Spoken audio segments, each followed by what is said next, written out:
Hey folks, welcome back to the Shifting Schools podcast. All summer long, we are hyper-focused on the future world of work. And we have an incredible guest for you this week. I'm joined by Tania Tasopoulou, who's going to talk to us about the evolving landscape of work, the impact of artificial intelligence, and the importance of mindset and interdisciplinary approaches to navigating our quickly changing world. Tania shares her insights as a business psychologist, emphasizing the need for adaptability and understanding human behavior in the face of all these technological advancements. We're going to talk about how we can help the young folks in our life foster confidence and curiosity, and how we can help their parents and caregivers do that as well. You'll hear a little bit about Tania's background, and I would strongly encourage you to head over there to the show notes to learn more about ways your school can connect with her this summer and after. Welcome, Tania, to the Shifting Schools podcast.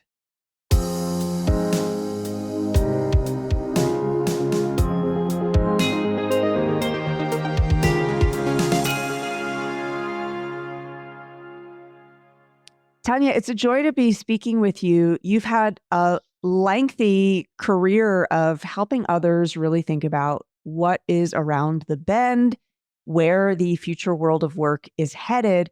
And I'm wondering if you can take us back to the beginning. Where did your interest in supporting others in that way, where did that come from? When did you first begin to do that work?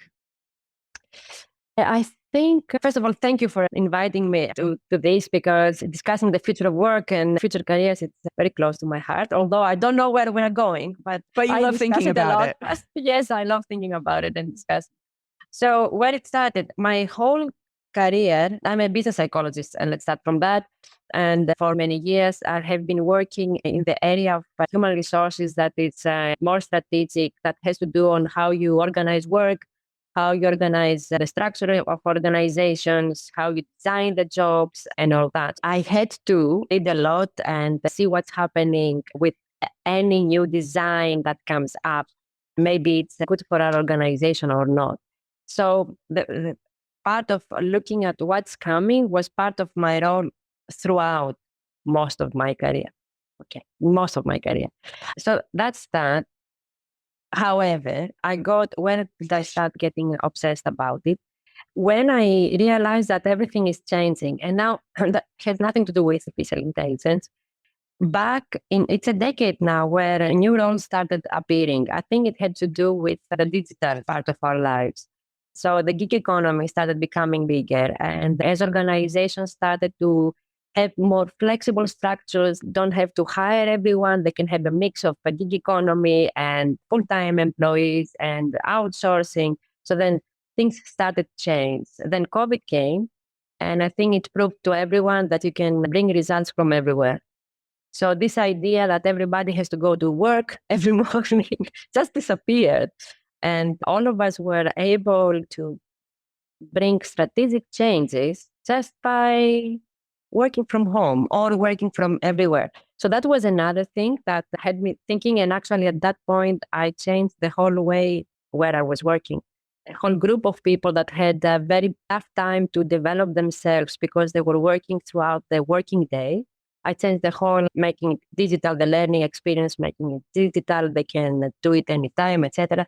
That was very new where I was. And anyway, I said, guys, this is the future. So get used to that.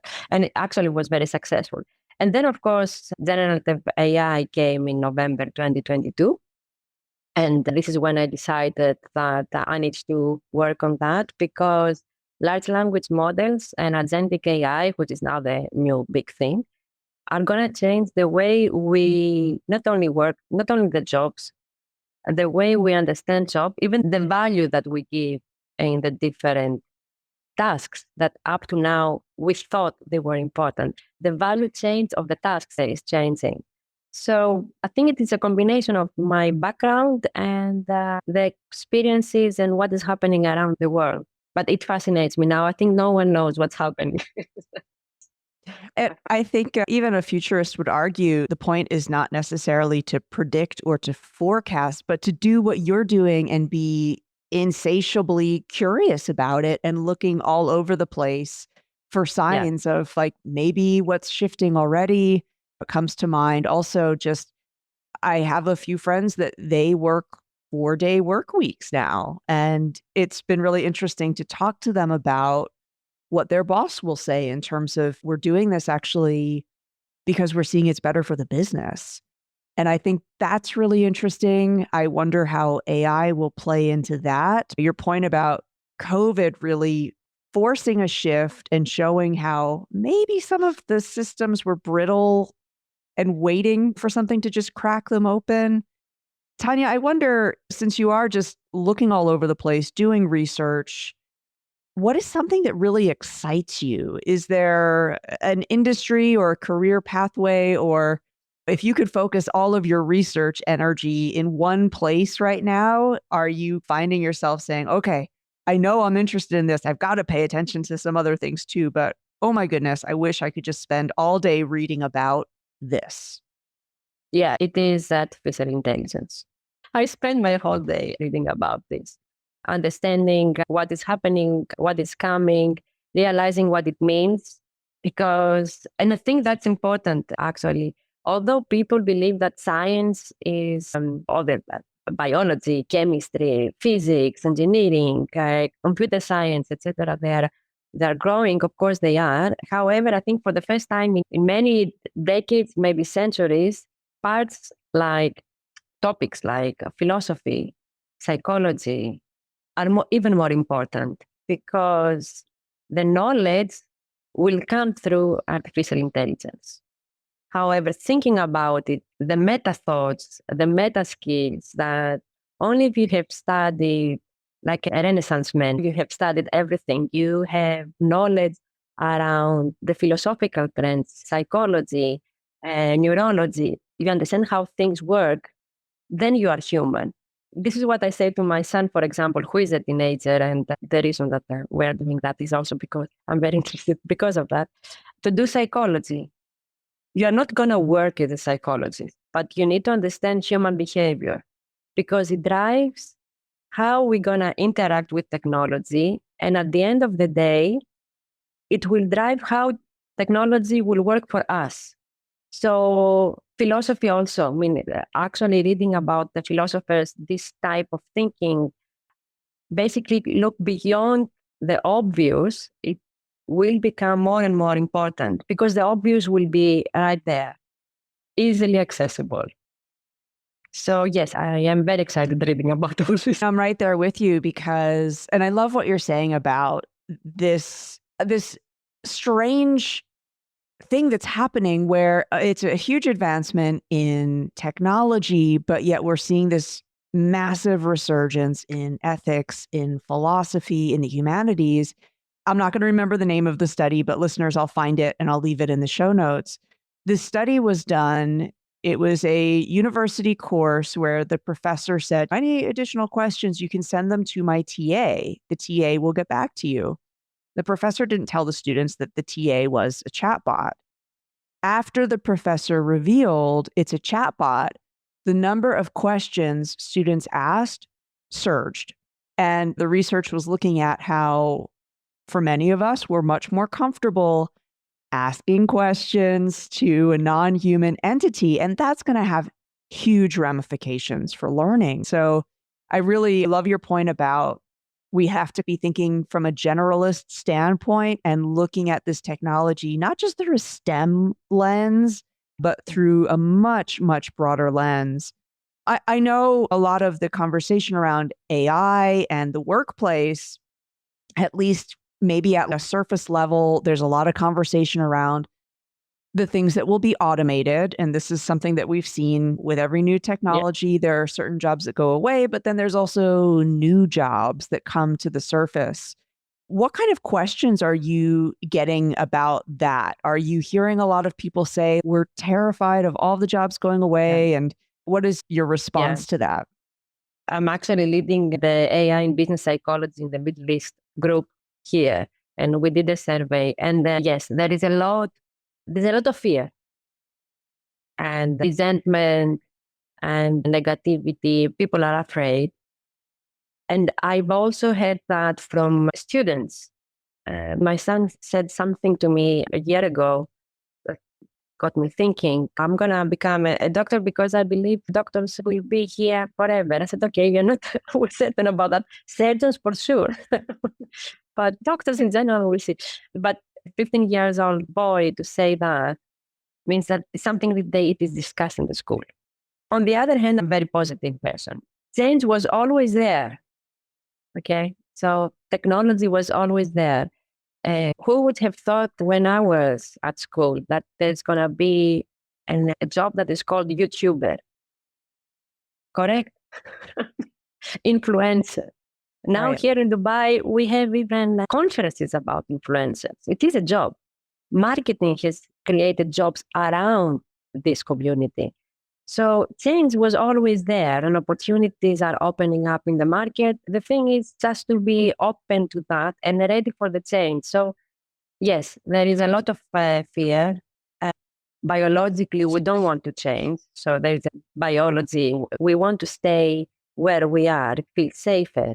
However, we need to always, I think, and this is what we need to do with the kids, to help them understand that the right mindset is to be open to change, always learn, don't be afraid to be innovative. So it's a different way of working. Because the other thing that I have to say, and I don't know what's happening in your world, but here we see in Europe and the Middle East a lot of restructuring in organizations. Big organizations are becoming smaller. Organizations now can be profitable with smaller sizes. So the typical corporate job starts being very volatile. So what these people will do, I think new markets will open up. The people need to be more creative. They may start more businesses, more entrepreneurial jobs. Maybe new jobs will appear, solopreneurs appear here and there. So there is a societal change linked to that fear because everybody will work at the end. The question is where. So it's a combination of things that is happening. I like your point about the mindset, though, and that even if we don't know which jobs will emerge, what will be the next variation of the influencer or the YouTuber, so to speak, your point about you need to be curious, you need to be adaptive. You've mentioned you're thinking about this not just through your professional lens, but through your parent lens as well. Yeah. What are your thoughts on maybe the ways that we can encourage those mindsets in ways that are perhaps not formal? This week, I interviewed someone who works in engineering, and he accredited his success as an engineer to being that kid who broke toys, ripped them apart, put them back together, and that really helped him get the confidence to become an engineer. Do you have any thoughts on these are ways that we can really build that mindset up in a way that's you're not taking a course, but this is maybe just something you're doing in your daily life or you're doing as a family? Yeah, I think experimenting is very important and leaving your kids do something from start to finish, even if it creates a mess or it's a big failure, because it creates confidence. And I think confidence is key. And it's not easy because as a parent, usually you want to protect the kid. So whenever they do something risky, the natural tendency is to stop it. You don't want them to get burned. You don't want them to cut their finger when cooking or whatever. That's me. That's me. Especially the Greek moms. I have to tell you, it's even Mm. more protective than the rest of the world. However, you need to build that confidence that it's okay. It's okay if you broke that glass when you were cooking, or it's okay if that burned completely. It's okay if you messed up in these exams. Let's see how you can do it better. So building that confidence, and I remember that because I am a very confident person. And I reflected on that, how I did that become that person. I think it was because all my young life, my parents believed in me. So I think that was a big thing. I felt that they believe in me, and yes, they are helping me to be successful. It's not easy to do it, but that's it. And experimenting. Now, change happens with a lifestyle. Again, reflecting on that, the fact that I grew up in a city in the middle of Greece, the same school all my life, the same friends, I was very scared to leave that city and go to the university. I remember that my parents wanted me to go abroad, and I was so scared that I preferred to stay in Athens, to stay in Greece. Now I regret it a lot, but then I didn't know. My son, on the other hand, is an expat kid. So he's used to live wherever, doesn't have a home. He has a house. It's not that this is the place where you were born and meeting new friends and creating. He has a sense that the world is fluid. I can be anywhere and can be home. So I don't know if if my life would have been different if I had the courage to create that perspective earlier on. Not everybody can do it, but you can create different experiences with your kid, even if you are not there. But you can be in your own country, in your hometown, but meet different people, meet different cultures, travel a lot. So I think that helps also to create this perspective that everything is fluid. They can change anytime. Yeah, it's like the analogy comes to mind. If you always take the same route, driving or walking to work, you're missing out maybe on some of the details of your neighborhood. And so Yeah. just breaking those habits time every once in a while is a good thing.